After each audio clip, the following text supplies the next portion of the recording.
সাফ অনূর্ধ্ব-20 চ্যাম্পিয়নশিপে পাকিস্তানের বিপক্ষে 2-0 গোলের দারুণ জয়।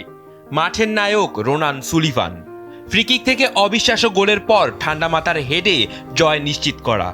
অভিষেকেই জোড়া গোল করে জানান দিলেন নিজের জাত। কিন্তু এই জয়ের স্বাদে যেন কোথাও একটা তেতো ভাব মিশে আছে। রোনান কি আসলেই তার প্রাপ্য সুযোগগুলো পেয়েছেন? ম্যাচের প্রথমার্ধেই বাংলাদেশ অন্তত 3 থেকে 4টি নিশ্চিত গোলের সুযোগ নষ্ট করেছে। ফরওয়ার্ড মুর্শেদ আলী এবং ফয়সাল কয়েকবার একক নৈপুণ্য দেখাতে গিয়ে বল হারিয়েছেন, অথচ একটু পাশেই ফাঁকায় দাঁড়িয়েছিলেন রোনান।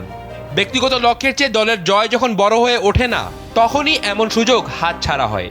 ভক্তদের ক্ষোভ কেবল মাঠ নিয়ে নয়, ডাগ আউট নিয়েও। রোনানের যমজ ভাই ডেকলান সুলিভান 1 মিনিটও সময় পাননি। অন্যদিকে আরেক প্রবাসী তারকা ইব্রাহিম নওয়াজকেও নামানো হয়েছে একদম শেষ মুহূর্তে।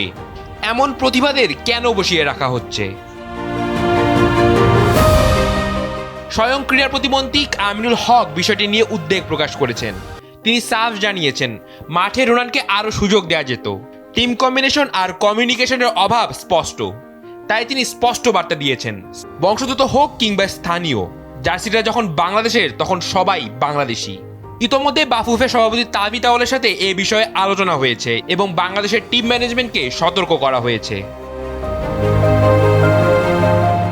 সুলিভান ভাইরা কেবল বাংলাদেশ নয়, বিশ্ব ফুটবলের ভবিষ্যৎ। কুইন ও কাভান সুলিভান ইতোমধ্যে যুক্তরাষ্ট্রের হয়ে অভিষিক্ত হয়েছেন, কিন্তু রোনান আর ডেকলান লাল সবুজের জার্সি বেছে নিয়েছেন। আমাদের ফুটবলের উন্নতির এই সুযোগটি হাতছাড়া করা বিলাসিতা ছাড়া আর কিছুই নয়। আমরা কি ডেকলান আর রেনানের সেই জাদুকরী জুটি একসাথে দেখতে পাবো? মুর্শেদ ফয়সালরা কি পারবেন ব্যক্তিগত স্বার্থ ভুলে দলের জন্য খেলতে? এর জবাব মিলবে পরের ম্যাচেই। রাফিদ বিন ইসলাম, সময়ের আলো।